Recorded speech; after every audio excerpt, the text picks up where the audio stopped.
Hi, I'm Meredith. Before I continue, please like and subscribe. One click from you means more stories can be shared.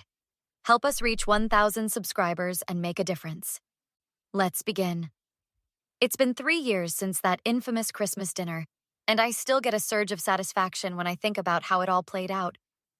My dad remarried when I was 16, just 2 years after my mom passed away from breast cancer. Valerie swooped in like she was auditioning for a Lifetime movie role, the perfect second wife who would heal our broken family. Meredith, honey, I made your favorite breakfast, Valerie chirped that first morning after moving in. Her voice always had this sing-song quality that grated on my nerves. You don't know my favorite breakfast, I replied, grabbing an apple instead of the pancakes she'd prepared. Dad glanced up from his coffee. Mare, give her a chance. She's trying too hard, I muttered.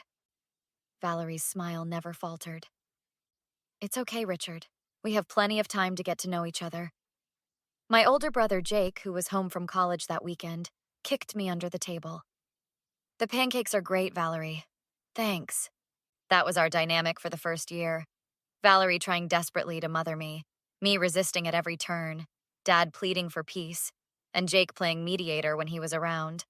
But there was another player in this family drama, Valerie's daughter from her first marriage, Cassandra, who visited every other weekend.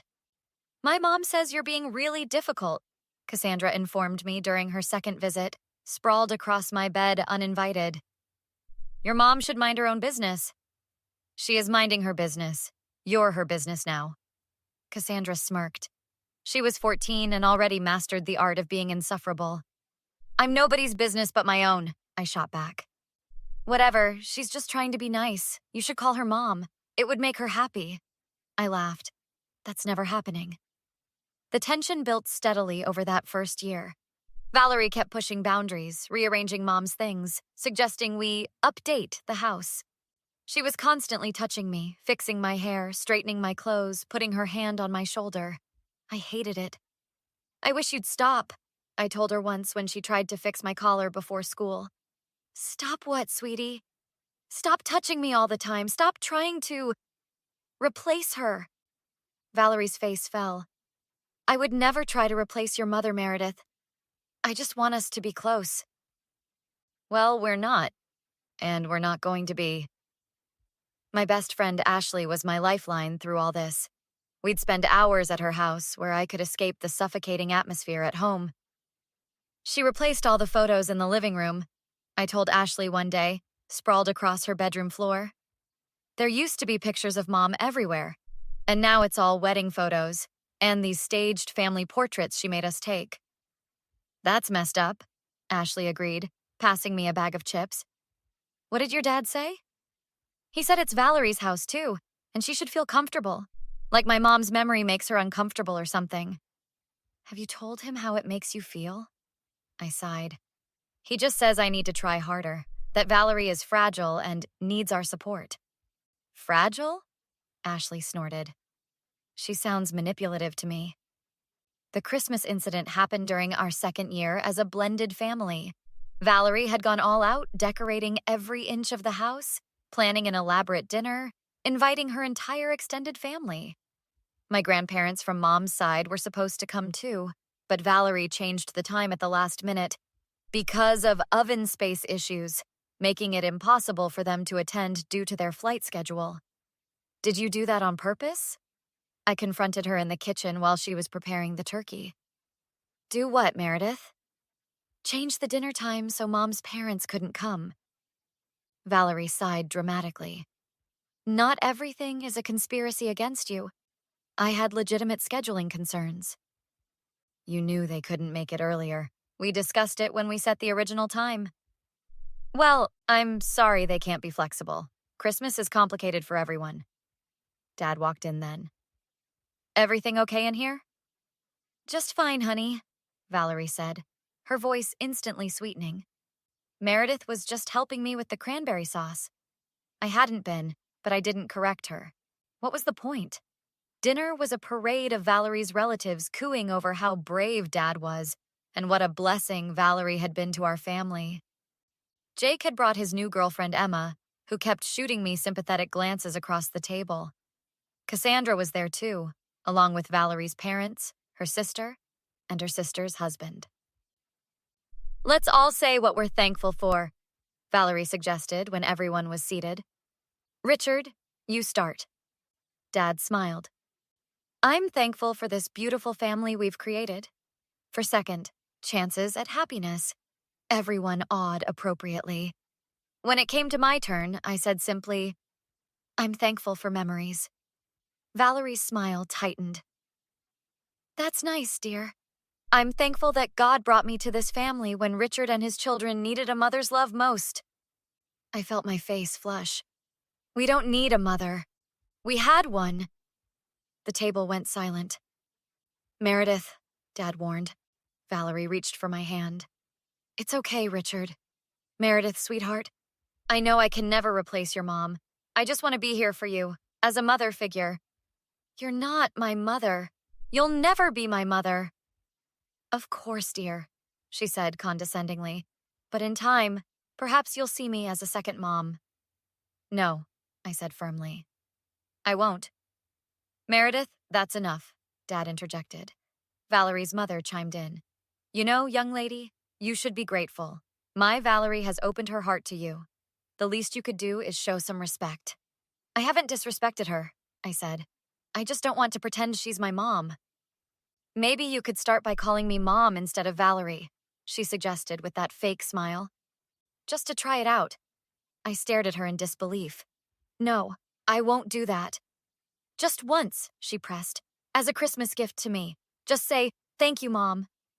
"Stop it," I said, my voice rising. "I'm not calling you that." "Meredith," Dad snapped, "apologize to Valerie right now." "For what? For not pretending she's my mother?" Valerie's eyes welled with tears. "After everything I've done for this family?" "What have you done except try to erase my mom?" I demanded, standing up. That's when it happened. Valerie stood up, came around the table, and slapped me hard across the face. The room froze. My cheek stung, but the shock hurt more than the slap. "Valerie," Dad exclaimed, finally showing some concern for me. "I'm sorry," she gasped, immediately playing the victim. "I don't know what came over me. Meredith just pushed me to my limit." I touched my cheek, feeling it burn under my fingers. Without a word, I walked out of the dining room, grabbed my coat, and left the house. Jake found me at the park an hour later, shivering on a swing. "That was messed up," he said, sitting on the swing beside me. "Are you okay?" "She hit me, Jake. She actually hit me." "I know, Dad is furious." I laughed bitterly. "At me or at her?" Jake hesitated. "Both, I think, but mostly at her. He told everyone to leave after you walked out." "Did he defend me at all? Or did he let her blame me?" He said you both need to apologize." I stood up. "I'm not apologizing." "Mare, where are you going to go? It's freezing." "Ashley's. Her parents already said I could stay." Jake sighed. "I'll drive you." In the car, I finally broke down crying. "I hate her, Jake. I really hate her." "I know, but Dad loves her. More than he loves me, apparently." "That's not true," Jake insisted. "He's just caught in the middle." "No, he chose a side, and it wasn't mine." That night, lying on Ashley's trundle bed, I made a decision. I wasn't going to forgive and forget. I wasn't going to let this go. Valerie had shown her true colors, and now I was going to make sure everyone else saw them too. "I need a plan," I told Ashley the next morning. "Like what? Revenge?" "Exactly like that." Ashley looked concerned. "Don't do anything crazy, Mare. Nothing crazy, just justice." My first step was to document everything. I started keeping detailed notes of every interaction with Valerie, the manipulation, the passive-aggressive comments, the way she'd undermine me with Dad. I recorded dates, times, witnesses, and exact quotes. When I returned home 2 days after Christmas, Dad was waiting. "We need to talk about what happened," he said. "Yes, we do. She assaulted me." Dad winced. "That's a strong word, Meredith." "It's the correct word. She hit me across the face in front of a dozen witnesses. She lost her temper. She's apologized." Now you need to apologize for provoking her. I stared at him in disbelief. I'm not apologizing. And if she ever touches me again, I'll call the police. Meredith. I mean it, Dad. I'm done being her emotional punching bag. Phase 2 of my plan involved gathering allies. I reached out to Mom's best friend, Aunt Sarah. Not my real aunt, but she'd always been like family. She'd never liked Valerie, but had stayed away to avoid creating tension. I was afraid something like this would happen, Sarah said when I told her about the slap. Your mom would be furious. I need your help, I told her. I want Dad to see who she really is. Sarah nodded. Count me in. I also confided in my school counselor, Miss Rodriguez. What she did was absolutely not okay, Miss Rodriguez assured me. Do you feel safe at home? Physically, yes. She's being extra nice now, trying to make up for what happened. But emotionally, no. It's like walking on eggshells. Miss Rodriguez gave me resources and helped me develop coping strategies. She also insisted on calling Dad in for a meeting. Mr. Evans, I'm concerned about the home environment Meredith has described, she said during our session. Dad shifted uncomfortably. It was an isolated incident. We're working through some adjustment issues. Hitting is never an appropriate response, Mr. Evans. As Meredith's father, your primary responsibility is to ensure her safety and well-being. That meeting was a turning point. Dad started paying more attention to the dynamic between Valerie and me. He noticed how she'd make subtle digs, then play innocent when called out. He saw how she'd manipulate situations to make me look bad. Meanwhile, I was implementing Phase 3, setting boundaries and forcing confrontations when Valerie violated them. Please don't go through my room when I'm not here, I said calmly one day when I found my drawers rearranged. I was just putting away your laundry, Meredith. I'm trying to help. I didn't ask for help. Please respect my privacy. Richard, she called to Dad. Meredith is being difficult again. Dad surprised both of us by saying, if she asked you not to go in her room, Valerie, you should respect that. Valerie's face registered shock before she recovered. Of course, I just thought, it doesn't matter what you thought, I interrupted. It's my room, and I'm setting a boundary. The real breakthrough came when Grandma and Grandpa visited for my birthday. I'd shown Grandma my journal documenting Valerie's behavior. Richard, we need to talk, Grandma said after dinner. Privately. They disappeared into Dad's office for over an hour. When they emerged, Dad looked shaken. Over the next few weeks, I noticed Dad watching Valerie more closely. He started calling her out when she made passive-aggressive comments. He questioned her when her stories didn't add up. The final straw came when Valerie accidentally broke Mom's crystal vase, the last birthday gift I'd given her before she died. How could you be so careless? I demanded, gathering the shattered pieces. It was an accident, Meredith. Don't be so dramatic. That was my mom's. You knew how important it was to me. It's just a vase, she said dismissively. I'll buy you another one. You did it on purpose, I accused her. Just like you've been trying to erase every trace of her since you moved in. That's ridiculous. Dad walked in then. What happened? She broke Mom's vase, I said. On purpose. It was an accident, Valerie insisted. Meredith is being hysterical as usual. Dad looked at the broken vase, then at the shelf where it had sat, far from the edge, surrounded by other items that were untouched. How exactly did this happen, Valerie? He asked quietly. I told you, it was an accident. I was dusting and nothing else is disturbed, Dad observed. And that vase was specifically meaningful to Meredith. Are you actually accusing me of breaking it intentionally? Valerie's voice rose. After everything I've done for this family? What exactly have you done for us, Valerie? Dad asked. Besides try to replace Caroline at every turn? I'd never heard Dad stand up to her like this. The argument escalated, with Valerie eventually storming out of the house. That night, Dad came to my room. I owe you an apology, Mare. I haven't been listening. I haven't been seeing what was happening.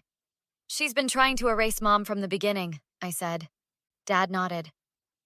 I see that now. And I've let her because it was easier than facing the grief. He took my hand. I'm sorry I wasn't there for you. Over the next month, Dad and Valerie tried counseling, but it was too late. The facade had crumbled. Dad finally saw the manipulation, the jealousy, the attempts to isolate me. They separated 6 months after the Christmas incident. The divorce was finalized a year later. The last time I saw Valerie was at the courthouse. She tried one final manipulation. I hope you're happy, she hissed. You've destroyed your father's chance at happiness. I looked her straight in the eye. No, Valerie. You did that all by yourself when you decided that erasing my mother and controlling me was more important than actually being a decent human being. I never... Save it. Nobody's buying your act anymore. Dad found happiness eventually, with Sarah, of all people.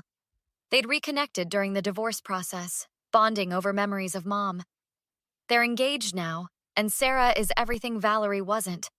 Respectful of Mom's memory, understanding of boundaries, genuinely caring. As for Valerie, I heard from Cassandra, who actually turned out okay once she got away from her mother's influence, that Valerie's having a rough time. She lost her job after having a similar incident with a coworker. Her family's distanced themselves after seeing her true colors. And she's struggling financially after the divorce settlement didn't go her way. I don't feel bad for her. Sometimes people create their own karma by simply being themselves. All I did was refuse to play along with the charade and stand firm in my truth. The greatest revenge wasn't anything I actively did to Valerie. It was refusing to let her define my reality or erase my mother's memory. It was showing others who she truly was by simply reflecting back her behavior until she couldn't hide it anymore. Dad came into my room last night, holding a small box. I found this in the storage unit, he said, handing it to me. Inside was Mom's sapphire necklace, the one that had mysteriously disappeared during Valerie's reign. Where was it? I asked, tears filling my eyes. Hidden in Valerie's old jewelry box. I was clearing out the last of her things and found a false bottom. I fastened the necklace around my neck, feeling closer to Mom than I had in years. She would be so proud of you, Mare, Dad said, for standing your ground, for being true to yourself. Do you think she would be okay with you and Sarah? Dad smiled. I think she'd be thrilled. You know what she made me promise before she died? That I wouldn't let you kids forget her, but that I wouldn't let grief stop us from being happy either. With Valerie, I got it all wrong. With Sarah, it feels right. She keeps Caroline's memory alive while helping us move forward. I fingered the sapphire pendant. I'm glad you found each other. Me too, he said. And Mare, thank you for not giving up on me, even when I wasn't being the father you deserved. I hugged him tight. We're going to be okay, aren't we? We already are. So that's my story. Standing up for yourself isn't always easy, and sometimes the people who should protect you don't. But I learned that the truth has a way of revealing itself when you refuse to back down or play along with someone else's version of reality. What about you? Have you ever had to stand your ground against someone who was trying to control your life or erase something important to you? What did you do? And how did it turn out?